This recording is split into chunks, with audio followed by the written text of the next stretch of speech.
Water, food, and power for $0 a month on a single quarter acre. Not reduced, not subsidized, zero. Most people hear that and roll their eyes. They think off-grid means 40 acres in Idaho, a diesel generator, and a mortgage the size of a small country. That's the fantasy the utility companies and glossy homesteading magazines have been selling for 20 years.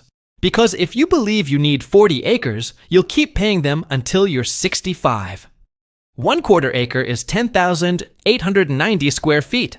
That is more land than most human beings on this planet will ever own. And it is more than enough to run your entire life off if you know the layout. By the end of this video, you'll have the complete off-grid layout for a quarter acre. Exactly where to place your rainwater catchment. Exactly what size solar array and battery bank you actually need. Exactly which crops replace your grocery calories, which animals fill your freezer. And how to preserve every bit of it so October's harvest still feeds you in April. Every zone measured, every number real. 6 systems that stack into one property paying $0 a month. To the grid, the water company, or the supermarket. Here's what's actually happening on most small properties right now. Your electric bill just came in at $180 for August because the AC ran 24/7. Your water bill added another $85, most of it going to a lawn you don't eat. Your last grocery trip cracked $260 for a week, and half of it was already wilting by Thursday. Add it up. The average American household bleeds somewhere between $1,400 and $1,800 a month on utilities and groceries combined. That is close to $18,000 a year walking straight out the door, while you sit on land that could be catching rain, generating power, and growing food every month of the year. And the part that really stings, every dollar of it is going to the same 3 industries you were trying to get free from: the utility grid, the municipal water company, and industrial food. You didn't want a hobby, you wanted independence.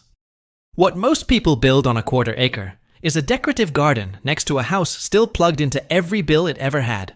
That's not a work ethic problem, that's not a land problem, and it is definitely not because you're bad at this. It's a layout problem. You were never taught how to arrange a quarter acre, so the roof water fills the tank. The tank feeds the garden.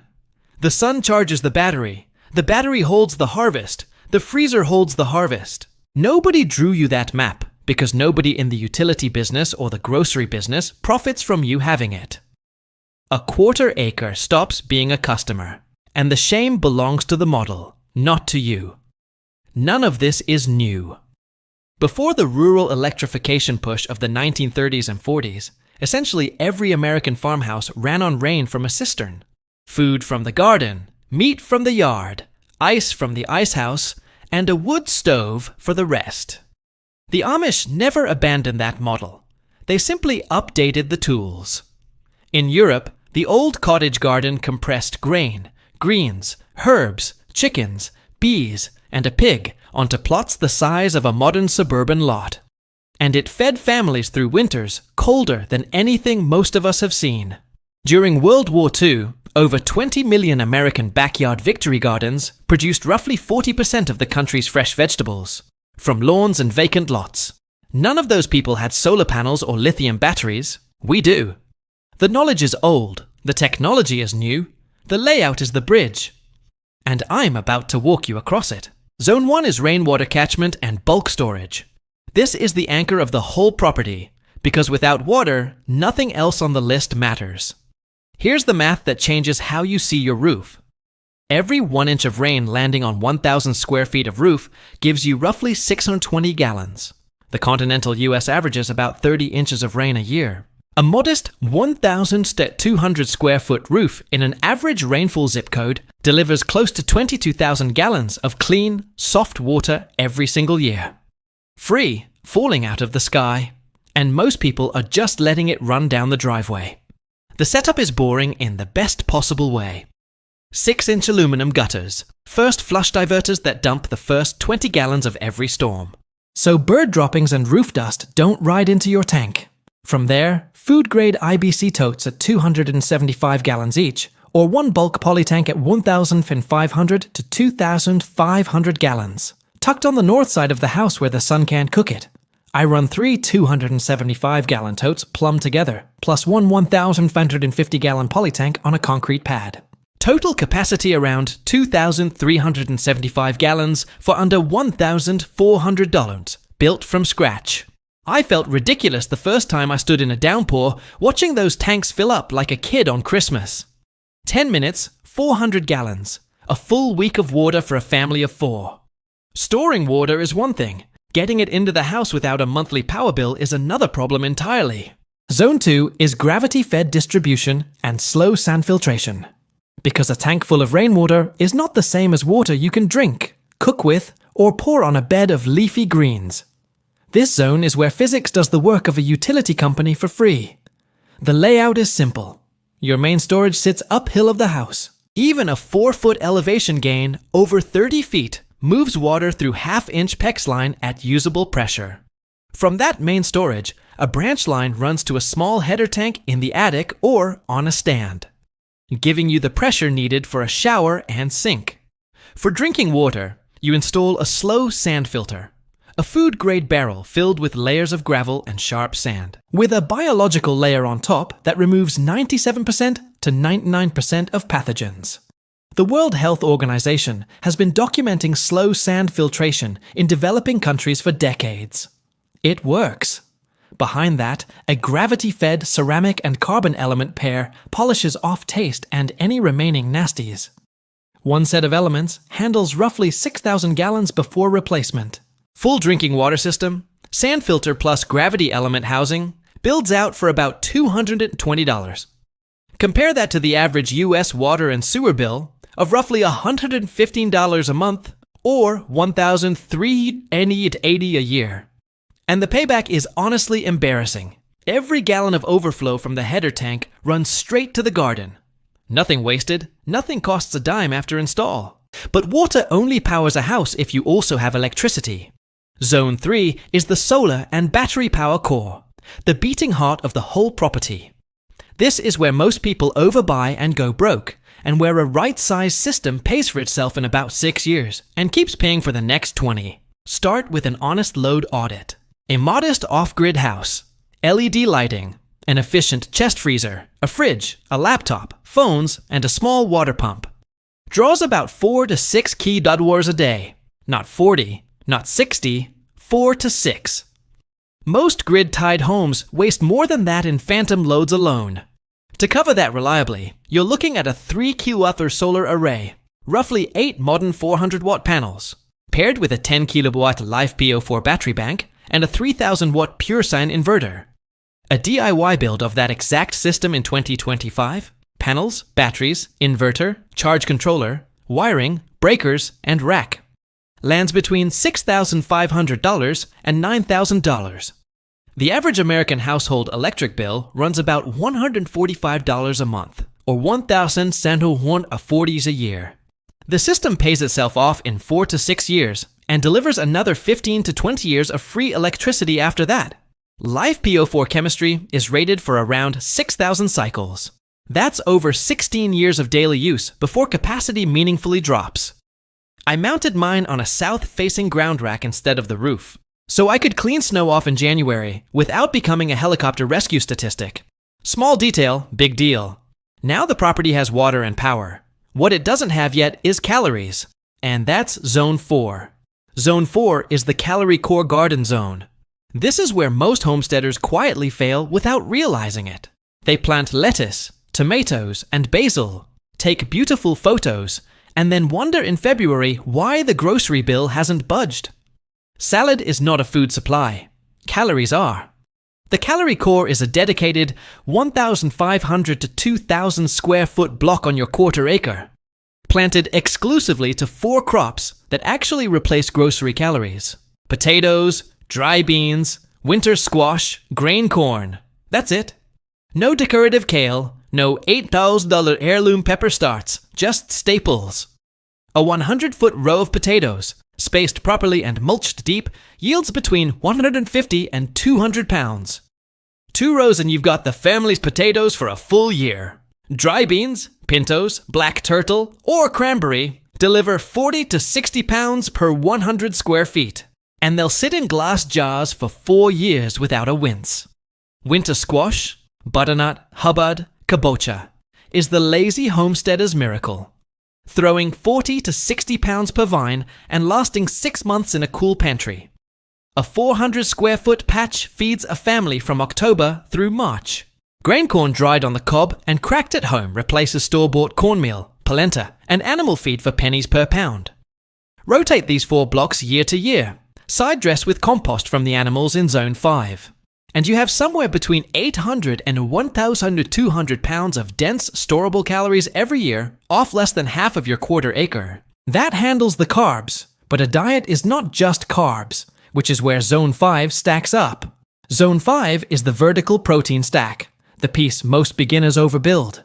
They see quarter acre and think dairy cow. They think pig. They think dreams of a small herd. Then they meet the feed bill, and they meet reality. On a quarter acre, protein is a vertical problem, not a horizontal one. Stack your protein instead of spreading it. Bottom rack, a colony of red wiggler worms in a 4 by 2 foot bin. Processing every kitchen scrap and garden trimming into black castings for Zone 4. Middle rack, a bank of Coturnix quail cages. Coturnix start laying in 6 to 7 weeks, run about 280 eggs per hen per year. And 12 birds live comfortably in a 2 by 4 foot cage. 3 of those cages give you 36 quail, roughly 10,000 eggs a year. 5 quail eggs equal 1 chicken egg, so treat that math accordingly, plus culls into the freezer every 6 months. Top rack, 3 New Zealand or Californian meat rabbit does with 1 buck. 1 doe produces roughly 40 to 60 kits yearly. 3 does deliver between 250 and 400 pounds of dressed rabbit annually on cheap forage, hay and comfrey you grow on site. Total footprint of the entire protein stack, under 60 square feet. Total annual protein output, eggs, rabbit, quail meat combined, roughly matches what a family of 4 eats in a year. All of it standing on the corner of the property, while Zone 4 grows the calories. But calories and protein you can't preserve are just a summer party. Zone 6 is what makes this whole layout work in January. Zone 6 is the preservation and root cellar station. This is the zone nobody photographs and everybody skips. And it is the difference between a homestead that eats itself in August and one that eats through winter without a single grocery run. The station is 3 connected pieces. First, a pressure canner and a water bath canner. An all-American 921 will outlive you and runs around $350 new. That single tool preserves beans, tomato sauce, broth, and meats safely at shelf-stable temperatures for a year or more. A committed household will put up 250 to 400 jars in one September. Second, a solar or electric dehydrator running off Zone 3's battery bank, drying herbs, apples, squash rings, and jerky at almost no operating cost. Third, and this is the anchor, a small root cellar. Even a 6 by 8 foot insulated space dug into a north-facing slope, or a repurposed chest freezer buried at an angle in the yard. Holding a steady 34 to 40 degrees Fahrenheit at around 90% humidity. In that space, potatoes hold 6 to 8 months, winter squash 4 to 6, carrots and beets in damp sand nearly all winter, and garlic for a full year. The whole station builds for under $900, including the canner. And it is the reason the grocery run in February simply stops happening. Without preservation, Zones 1 through 5 are a summer party that ends in October. With preservation, they are a 12-month food supply and a $0 grocery bill. Now let me tell you what happened the first year I tried to build all of this at once. I did not start as a believer. When we first walked our quarter acre, I laughed at the idea of running everything off it. I had a $220 electric bill, a $90 water bill, and a grocery bill north of $100 a month for a family of 4. My wife had been quietly cutting the budget for 2 years, and I still couldn't figure out where the money went. The first year I did what most people do. I tried to build all 6 zones at once. I put in a raised bed garden that produced beautifully in July, and quit by mid-August. I bought a solar starter kit off the internet, 600 watts of panels, and 1 lead-acid battery. That couldn't run a coffee maker without dropping voltage. I put a 55-gallon rain barrel under 1 downspout and called it water storage. By October, my electric bill was still $210, my water bill was still $85, and my grocery bill was $1,050. I had spent close to $6,000 and moved the needle by almost nothing. That was the year I quit trying to build a homestead and started building a system.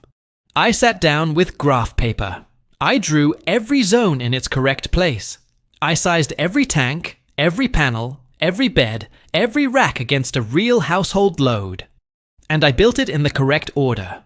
Water first, power second, calorie core third, protein stack fourth, preservation last. By the end of year 2, the utility bill was $12 a month for the tiny grid connection I kept as a legal formality. Water bill, $0. Grocery bill, under $120 a month, and most of that was coffee. That's when I became a convert. Not because someone convinced me, because I watched the numbers move. Let me save you from the mistakes that wreck most people's plans, because I made every single one of them first. Mistake 1 is sizing your solar to your dream instead of your load. People buy a 10 kilowatt system for a 4 kilowatt life. Do the load audit first. A kilowatt meter costs $25. Use it for a week before you spend $8,000. Mistake 2 is building storage before you build catchment. A rain barrel with no first flush diverter and no gutter overhaul gives you 55 gallons of dirty water and a mosquito nursery. Do the roof and the gutters and the first flush before you buy a single tank. Otherwise, you're storing problems, not water. Mistake 3 is planting the pretty stuff before the calorie stuff. Kale is not going to save your winter, neither are heirloom tomatoes at $8 a start. Potatoes, dry beans, winter squash, grain corn in the ground first. The decorative garden can wait for year 2. Mistake 4 is collecting animals instead of designing the protein stack. Somebody impulse buys 3 ducks, 2 goats, 6 chickens, and a peacock in the first spring. And by August they're spending $340 a month on feed and losing sleep. Stack vertically. Start with quail and worms. Master one system before you add the next. Mistake 5 is leaving out the preservation station entirely. Every homestead I know that quit within 3 years produced beautifully in August and had nothing left by November. If you cannot store what you grow, you didn't really grow it. You just borrowed it from the compost heap. Build the station in year 1. Picture your quarter-acre 18 months from now. You walk out the back door in February. The tanks on the north wall are 3/4 full because it rained last week. The panels on the south rack are throwing $3 kilos into the battery bank. And the inverter is quietly running the freezer, the fridge, the lights, and your laptop without a single wire touching the utility grid. You walk past the calorie core, dormant under last year's straw mulch, and open the door of a root cellar dug into the hillside. Inside, 180 pounds of potatoes still firm, 40 pounds of winter squash in a row, jars of tomato sauce, chicken stock, dry beans, pickled quail eggs lining the shelves. The protein stack hums quietly along the fence. Eggs every day, rabbit in the freezer. You go back inside. There is no electric bill on the counter, no water bill, no grocery receipt for $260. Your monthly food and utility spend combined is under $80. Coffee, salt, flour. That's not reduced, that's not lower. That is functionally 0. And your quarter-acre, the same quarter-acre it always was, is the reason. Drop a comment and tell me which of the 6 zones you're building first. Water, power, calorie core, protein stack, preservation, or gravity distribution. And if you're already running any of them, I want to know your favorite unexpected hack. I read every single comment on this channel, and I'll answer you personally. Your quarter-acre is enough. Your layout is the only thing that ever needed to change. A first flush diverter costs under $40 and is the single cheapest upgrade that determines whether your stored water is usable or not. Gutter guards reduce debris entering the system, cutting down on the maintenance required to keep first flush diverters working properly. IBC totes are widely available second-hand from food and beverage industries, often at a fraction of new tank pricing. Painting polytanks a dark, opaque color prevents algae growth by blocking the sunlight that would otherwise reach the stored water. A tank stand raised even 2 feet off the ground adds meaningful gravity pressure without any additional pumping equipment required. Freeze protection matters in colder climates. Burying supply lines below the frost line prevents winter cracking and system failure. A simple insulated tank enclosure extends the usable season for above-ground storage in regions with hard winter freezes. Slow sand filters require an initial ripening period of several weeks before the biological layer reaches full effectiveness. Running the filter continuously during that ripening period, even without drawing water, helps the biological layer establish faster. Ceramic filter elements should be scrubbed gently every few weeks to maintain flow rate as sediment builds on the surface. A spare set of filter elements kept on hand prevents any interruption to drinking water access during element replacement. Testing stored water with simple test strips costs under $15 and provides peace of mind before committing to a filtration schedule. A load audit using a plug-in kilowatt meter reveals which appliances draw the most power, often surprising first-time off-gridders. Refrigerators and chest freezers together typically account for over half of a modest off-grid home's total daily electricity use. Choosing a chest freezer over an upright model cuts cold air loss dramatically every time the door opens during daily use. LED lighting throughout a home reduces lighting load to a fraction of what incandescent or even standard fluorescent bulbs require. A ground-mounted solar rack allows for seasonal tilt adjustment, capturing more sunlight in winter when the sun sits lower. Charge controllers rated for MPPT technology extract meaningfully more power from the same panels compared to older PWM controllers. Battery bank sizing should account for at least 2 to 3 cloudy days of reserve capacity in most temperate climates. A generator backup, even a small one, provides insurance during extended low sun periods without requiring a larger battery investment. Potato seed stock saved from the previous year's harvest eliminates the need to purchase new seed potatoes every planting season. Hilling potatoes with straw instead of soil makes harvest dramatically easier and reduces the risk of green, sun-exposed tubers. Dry beans left to fully dry on the vine before shelling store far longer than beans harvested and dried after picking. A simple screen door frame with mesh stretched across it makes an effective, inexpensive drying rack for garden produce. Winter squash varieties selected specifically for storage, like Hubbard or Waltham butternut, outlast decorative or eating fresh varieties by months. Grain corn dried properly on the stalk before harvest requires no additional drying equipment before storage in sealed containers. A hand crank grain mill costs under $100 and converts stored dry corn into cornmeal or grits without any electricity required. Rotating the 4-calorie crops through different beds each year naturally breaks pest and disease cycles specific to each plant family. Composted animal bedding from the protein stack feeds directly into the calorie core beds, closing the loop between zones 4 and 5. Coturnix quail reaching laying age in 6 to 7 weeks means a new rack started in spring is producing well before summer ends. Rabbit hutches stacked with a manure collection tray below feed the worm bin directly, requiring no manual transfer of material. Red wiggler worms process kitchen and garden waste at roughly half their body weight per day, keeping the bin consistently productive.